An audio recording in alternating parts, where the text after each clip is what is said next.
carry out our duties with honor and lead the masses back toward the Era Chrysia, a golden age with no death, strife, or trickery.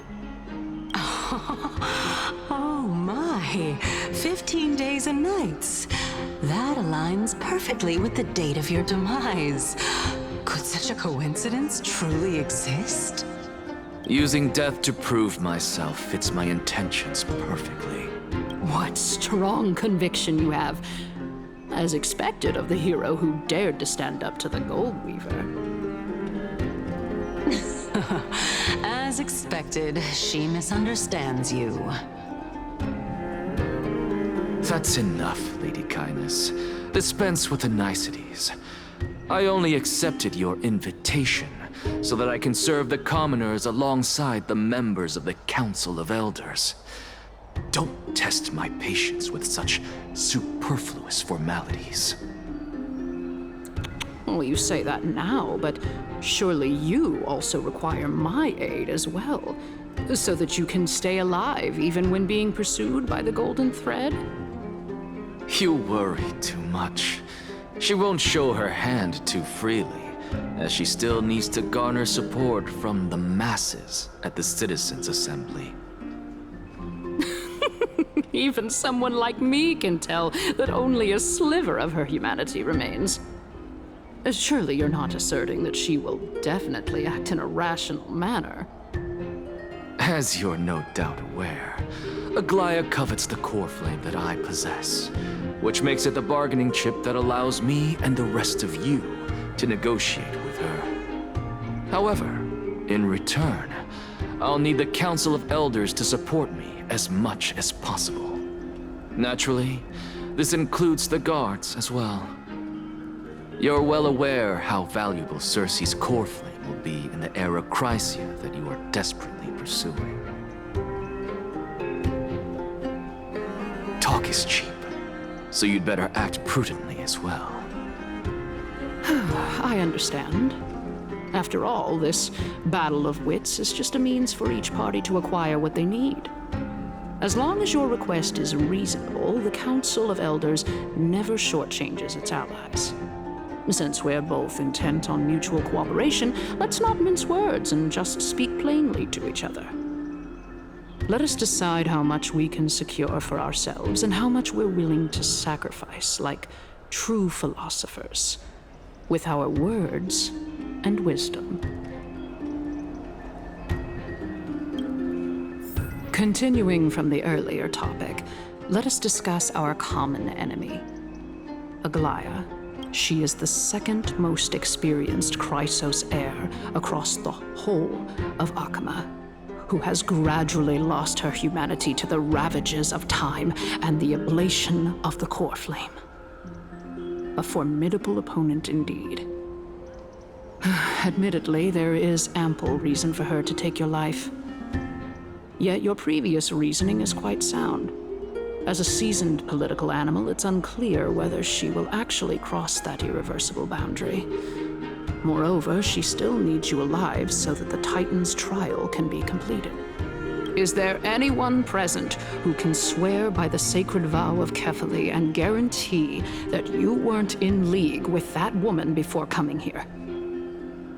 Are you just trying to pull the wool over our eyes and aid her in her savagery? I believe you're aware of Castorus the Executioner. Long before I returned to Akama, Aglaya had already dispatched her to monitor me. If I weren't able to reach this place in time, I would have been forced to meet Thanatos first. As compared to a comprehensive plan with uncertain results, if you decide to cut open my chest and remove the core flame, wouldn't that settle her nerves even more? Everything is in place. She just needs the right timing. I understand what you mean. At the very least, the both of us agree that this tyrant who wallows in extravagance and greed is the greatest threat to achieving peace in Akama. The Council of Elders is willing to defend your right to live, just as we defend every oppressed citizen. However, I regret to say that sentiments in favor of the Chrysos heirs and Aglaya are only growing in magnitude. The peace that we are aspiring toward, as well as everything that we hold dear, will be destroyed completely. The city will be burned to ashes, and the citizens' blood will be shed. Tell me, what are you willing to do for our esteemed citizens so that they can vanquish the enemies of our fine city? Although the circumstances are rather unfortunate from an objective point of view, it is an undeniable fact that ever since the Grove was attacked, I have become the de facto leader of the Grove. The Council of Elders needs more backing if it wishes to topple Aglaya, and it's evident that the Academy wields considerable influence. At the very least, I have served as the Grove's special envoy to Akama for a significant amount of time. Of course, this also means that I will hold a crucial vote at the Citizens' Assembly. In the name of Kefali, Akama thanks you for your sincere and valuable thoughts. At this stage, it's clear that you and I understand the benefits to be won from this discussion. Let me put it plainly. The Council of Elders has always been renowned for its fairness, and that fairness is built on a foundation of sincerity. The Council of Elders has vowed to all citizens of Akaba that it will always remain loyal to them. As for you, my lord, how will you guarantee that you will be able to live up to such earnestness and will not betray Akama's indomitable citizens when the opportunity presents itself? Just as you now betray Aglaya when it suits you. Surely you jest. My loyalty does not need to be proven. The fact that the Council of Elders is asking for proof of my loyalty is itself akin to a form of betrayal. I am incredibly honored to have witnessed the both of you bury the hatchet in a civilized manner. However, I am afraid that I must interrupt for a brief moment. As the Theoros, I have observed the following. Lady Aglaya the Goldweaver is currently on her way to Dawncloud. Oh. Well, I do believe that we might have a slight overabundance of guests today. Feeling dissatisfied, Lady Kindness? Despite the Council of Elders' lofty residence on Dawncloud, it must still tolerate the whims of the Chrysos heirs. So you were holding back just now. Seems like you are better at playing this game than I. In any case, I'm glad that she's arriving here. So tell me, Anaxagoras, now that you're an ally of mine, if Aglaya were to demand that I hand you over, what should I do? You can do as she says. Tell her that the Council of Elders merely wished to chat with me and had no intention of offending her. However, by doing so, the authority of the Council of Elders will be as thin as papyrus that has been soaked in blood. Not only can it be destroyed at the slightest touch, but the Council will also lose possession of a valuable core flame. No, more like 2 core flames.